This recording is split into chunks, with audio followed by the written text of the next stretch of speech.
What are ways to gently bring our partners back to the moment if we notice they went away? Well, actually, in some ways, it's the same thing I was talking about when we notice we've gone away. And again, I think it's really useful, certainly with partners that we're going to have more than a one-night stand with, to have conversations about our sex so that we understand what's going on with them. So it's kind of useful to know why they might be going away. It might be they're distracted. It might be they had some sexual trauma in their past and they're dissociating. So it would be really useful to know if they're just thinking about the errand they forgot to run, or if they're having some sort of recapitulation of a traumatic experience. So that is a conversation that should be happening not while you're having sex.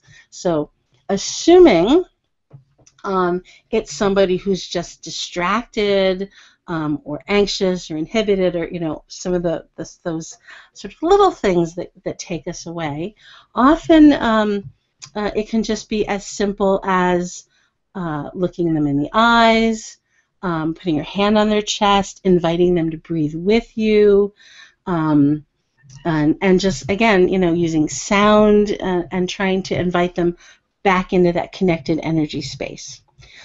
Again, this would be useful to sometimes practice these things. You see, I think with our regular partners, we want to have our sex, and that's like a spontaneous jam session.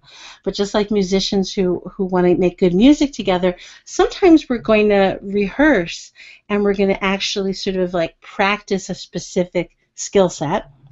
And sometimes we're going to have conversations about the music we're making together.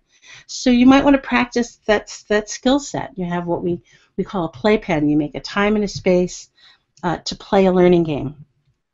In a way, this is also a way to create ritual. But to say, okay, sometimes I notice I'm not being present, or you're not being present. Let's practice something that will help bring us back and back together. And usually that would be breathing, sounding, and moving together. So you might practice that, and then you have a little cue or shortcut. Maybe it's a little tap on the shoulder. Maybe it's a certain word, connection, or welcome back, or some invitation word, not a telling you what to do word, and that would remind them or invite them to come back into the experience and turn off their front brain. So those are some ideas.